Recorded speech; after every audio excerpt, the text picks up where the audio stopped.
you know, I've been trying to get more creative with how I approach string bends, slide them into different places.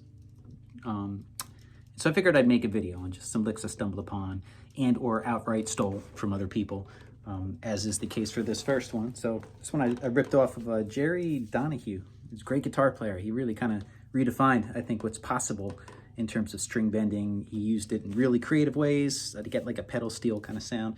And this is one of his licks. It sounds like this. So.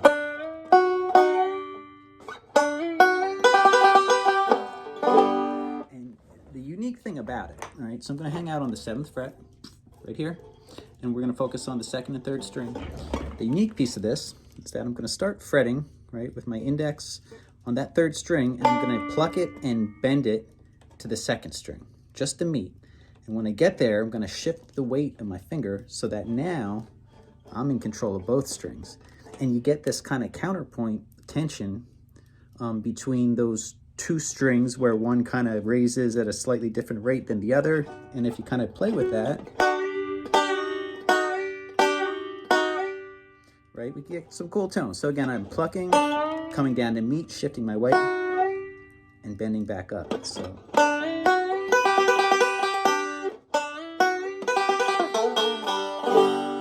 Be done in all over the neck. You know, I'm on the 7th fret. I could kind of do this out on the G on the 12th fret,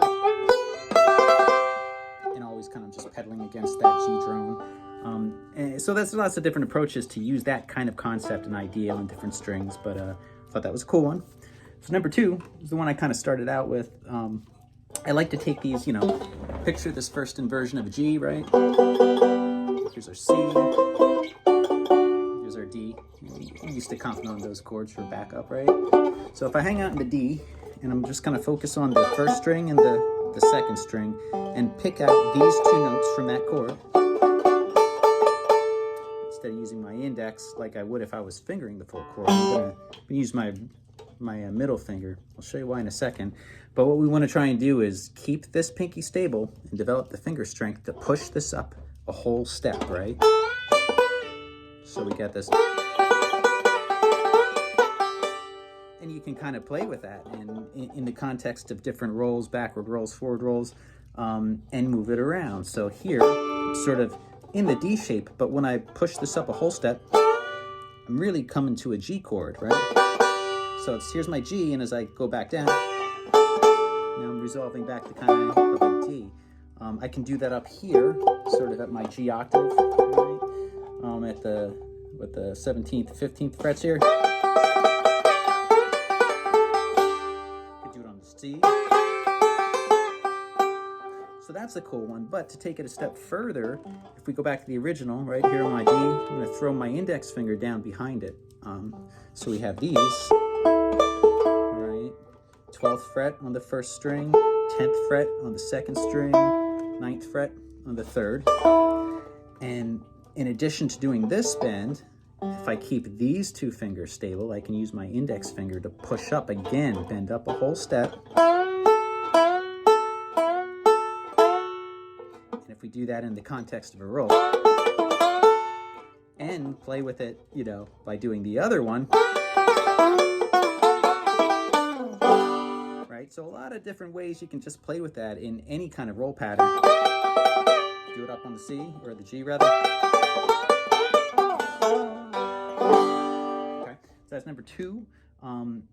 Maybe another one, cool, right? If any guitar players are out there, you recognize the power chord shape, which is really, you know, I'm going to take my index finger, I'll put it, in this case, on the 3rd fret, my 4th string, and I'm going to, a whole step gap between it, and then I'm going to take, in this case, my pinky, could use this finger too, and put it on the 3rd string on the 5th fret, right? So, get that. I think a lot of times when folks are doing bending, you tend to bend up and then hit down towards a string, like that kind of idea. But in this case, we want to keep our index finger stable, and again, using this or our pinky, bend this up a whole step. So we're going to get this note to here, and get that sound.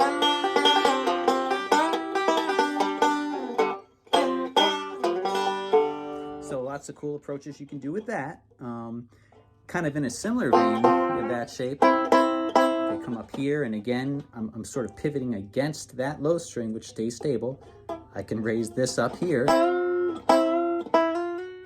So here I'm only coming up a half step. I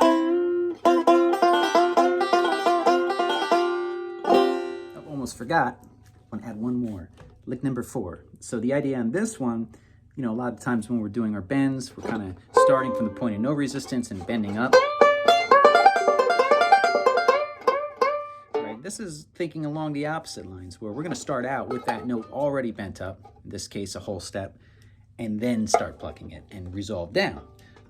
So basic pattern I'm doing, I'm going to take this, right? My index finger is on the 1st string.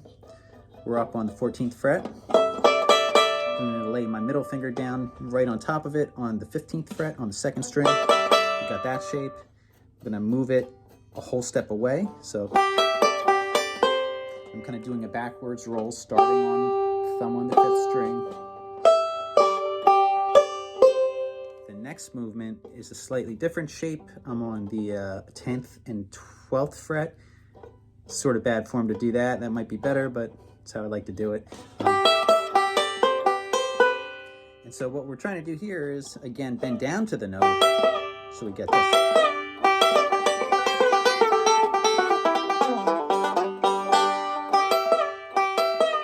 All right.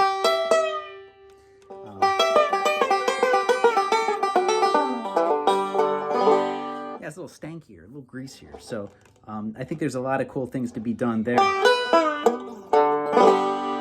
That idea. So lick number 4. That's some bendy licks.